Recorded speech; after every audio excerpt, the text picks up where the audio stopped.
We've got more signings and more sales to talk about today, and they have BlueCo's fingerprints all over them in quite interesting ways. Welcome, Blue Believers, to another episode of the Stamford Sync, where we are syncing up with everything Chelsea FC. And man, this transfer window just keeps on rolling, and just when you think you know what the next deals are going to be and what's actually happening, like all the talk's been about Levi Colwill and the centre-back replacement and Xavi Simons and Garnacho, and then out of absolutely nowhere, some weird little deals come out, and they are ones we absolutely have to talk about. But guys, before we get into it, if you are enjoying the content and would like to see more, please do me the distinct honour of liking and sharing the video, subscribe to the channel, or just roast me in the comments, whatever gets you through your day. Right, this is one of two videos I'm going to do today. I want to get all of this transfer news out of the way, and then later tonight I will release my preview and predicted lineup for the West Ham game tomorrow. But let's get into it, and let's go with the news that broke last night. That here we go, Renato Vega to Villareal. Right now, this is interesting for a couple of reasons. So, lots of different clubs have been talking about Renato Vega, and it all seemed very hot and cold. There was, first it was Munich, then it was Atletico Madrid. That one really felt nailed on as well. Then Al Nassr came in after they just bought João Felix, and were like, oh, maybe we should get this guy, and then all that kind of tailed off. And now, eventually, finally, Villareal have bought Renato Vega on a permanent deal. Now, the structure of this deal was really interesting, and it's gone really, really well for Chelsea, man, and you've got to give plaudits to BlueCo for managing to make this deal as good as it is. So the initial package is 29.5 million euros, I think, so probably in and around 25 million pounds. I've seen varying reports, and the pounds and euros always get mixed up. It's very confusing, but I do think it's 29.5 million euros initially, which is good because that is still double what we paid for him initially. So, on top of that, there will be performance-based add-ons, right? Now, that is going to be probably based on how much he plays or what they achieve in the league. We don't see the actual details of these generally, but there are going to be add-ons. So that could already go up to like 35 million euros, 30 million pounds, something like that. But that's not the most interesting part, right? The most interesting part about this deal is that BlueCo have managed to shove in a 40% sell-on clause for Renato Vega. And that's nuts, man. So you got to think about this whole thing in context, right? We're not talking about an Atletico Madrid or a Bayern Munich where he might go and just try and play his way into that first team and ideally never leave, right? Or not never, one day in the future or whatever, but he'll spend a big chunk of his career, he skips a stepping stone and finds himself at one of these big clubs, and it's unlikely that he'd be sold for a higher value because if he's playing really well, then they'll just keep him in the team, right? The likes of Munich and Atletico Madrid. But because he's gone to Villareal, a team that you would fairly, I don't think I'm being particularly unfair in assuming that they are of a slightly lower standard than the likes of your Atletico Madrid and Bayern Munich based on trophies and, title challenges and whatnot. So there's still room for him to make another big move, right? So we've sold him for 30 mil now, and if he gets sold for 50 mil, then we make another 20 mil. So long term, we could be looking at getting 50, 60 million euros in total for Renato Vega for a player that we bought for £9 million, played 10 to 15 games for us for half of a season. That's amazing business, man. They've knocked it out of the park with this one. And you can see why the thing is, this is a bit of a tough one to swallow, isn't it? Because obviously the directors, the scouts, the brass, the BlueCo people in general, they obviously rate Renato Vega very highly. And, it just makes that really unfortunate that we couldn't make it work in our team, especially with our current defensive crisis that we're going through, right? But at the end of the day, they have not only made good money for him right now, we will look, if he goes on and does as well as we expect him to, or as they expect him to, we'll make another massive windfall later on. If he does eventually get sold to a Bayern Munich or an Atletico Madrid or a Barcelona or, another Prem team, he comes back and joins Arsenal or City or something, and they pay 50, 60 mil for him because that's what he's worth, we'll make a huge chunk of that, man. We'll make a huge chunk of that. So, got to give it to BlueCo for this one, man. That's a really, really smart deal. They managed to find a way to get good money for him now and capitalise on what they deem to be his really, really good potential. So I'm very impressed.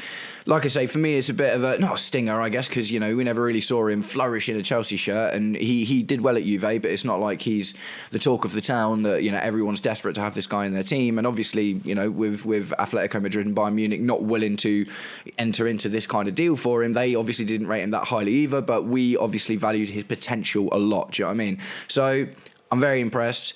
I just hope this kind of brings us a little bit closer to, maybe now there's a bit more money on the books to start looking at resolving our centre-back crisis that we have ourselves.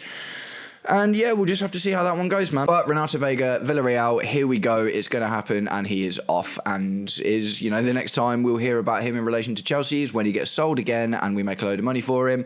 Or he doesn't play very well, doesn't live up to that potential, and we still doubled, nearly tripled our profit on him in the first place. So there's kind of no way to look at this deal that doesn't, kind of benefit us, really. So wicked. Right, next up, we'll get into another new signing, and it is, again, another one that BlueCo have got their weirdness all over, and I've got a couple of little things to say about this one that I find is interesting.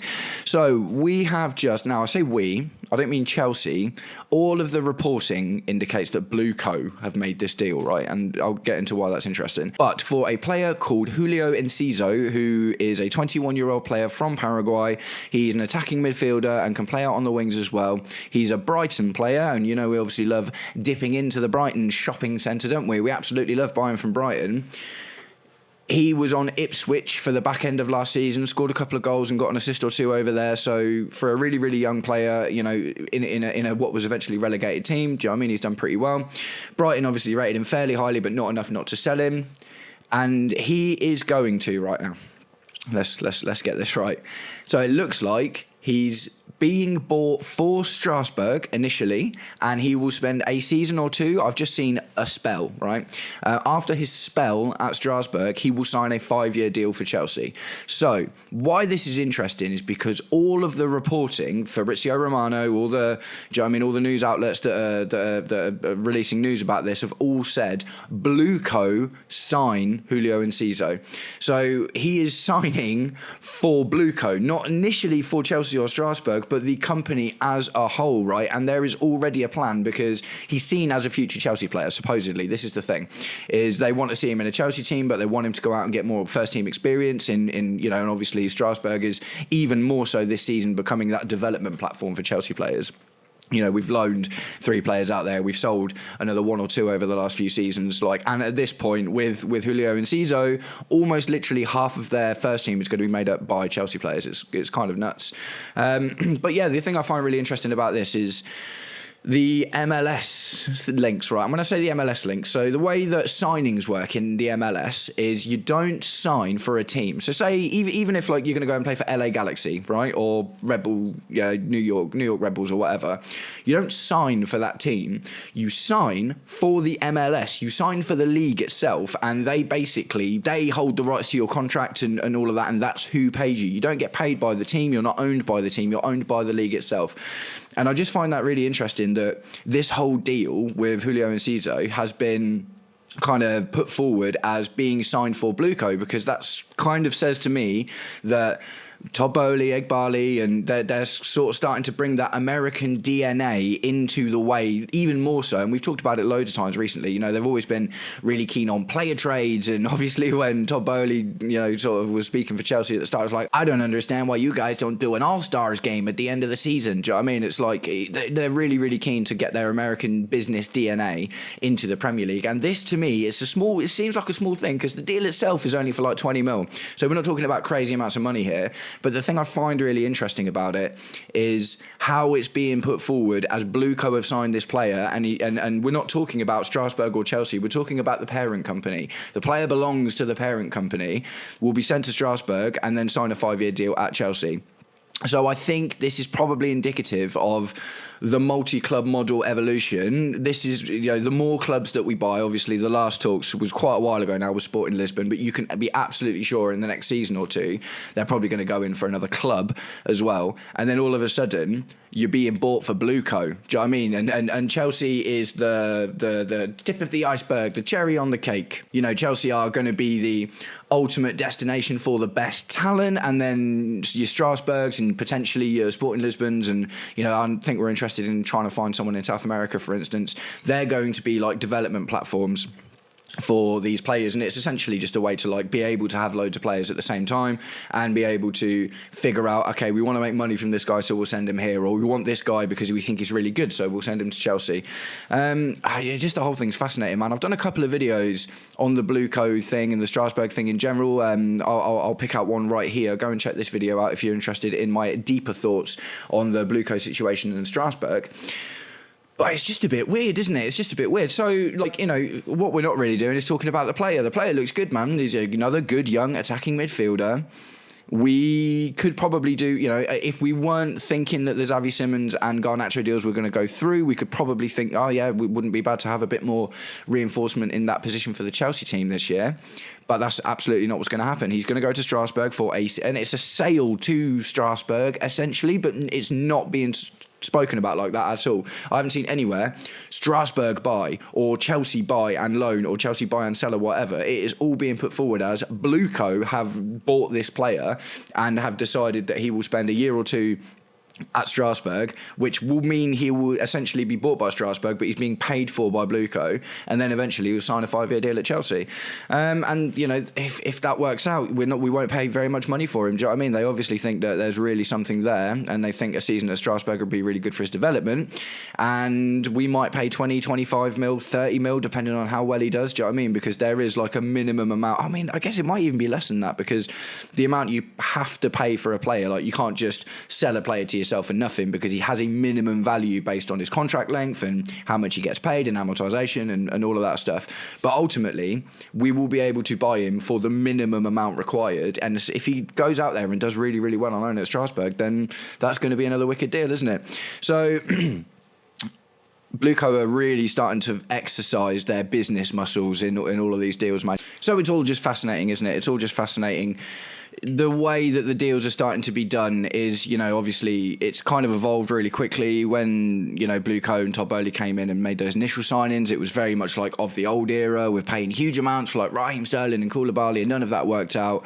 And then obviously we quite swiftly moved over to Egbali and buying all the South American children and this and that and the other. But it was getting a bit messy because we were buying all these players and it was getting a bit weird. But now that they've had their feet under the table for a while, they're starting to settle in, and the plan is starting to become a little bit more evident. Now, whether I like it or not, I guess is up for debate, because it all looks wicked on paper, but one thing from me personally about the multi-club model in particular, that like if you go and check out that video I talked about, you'll see is I worry about negatively affecting the culture and impact on the fans for these other clubs and how all these deals might work and stuff. Like I say, from a purely Chelsea perspective, it's great because you just get to have more spaces to send these players out to get proper first team minutes and make sure that they're not just like loans, like when Andre Santos went to Nottingham Forest and barely played and stuff like that, and you only have to see how well he did at Strasbourg to say, okay, do you know what I mean? It really, the wrong loan move for the wrong club, you haven't got the right relationship, can really, really harm the development of a player.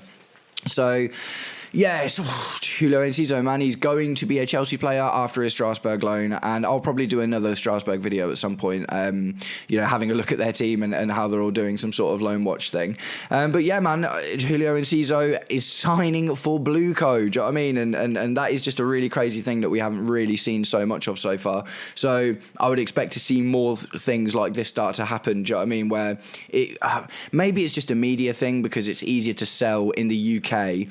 Because if Strasbourg are signing someone, then maybe it's like people won't really be as interested in that. But when you say BlueCo and ultimately Chelsea signing this player, even though he's going to Strasbourg, maybe that just helps generate more media interest in the UK itself rather than just this French team have signed someone. Because if you're not a Chelsea fan and you're not super involved and connected to the situation that we're in, that might not be as interesting. So it'll be interesting to see if this kind of thing keeps on happening.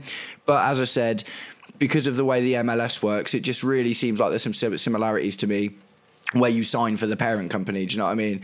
And ultimately that being the MLS or in our case BlueCo. So I just find it interesting that they're kind of exerting more financial dominance and control over the way that all these transfers are happening. Either way, player looks good, right? The player looks good. Young attacking midfielder from Paraguay, another young South American, do you know what I mean? He's done a bit of a job in the Premier League, and you would only think he will go from strength to strength at a Strasbourg team. with a manager that will give him minutes and give him game time and kind of develop him the way that the parent company wants to see him developed, so he can find his way into that Chelsea team in the future. So that is it, guys. I'm going to wrap my video up there today, but as I said, I will be releasing my match preview for the West Ham game later, so please stay tuned for that. I hope you guys are having a wicked day, and I will catch up with you really, really, really soon. Take it easy. Peace.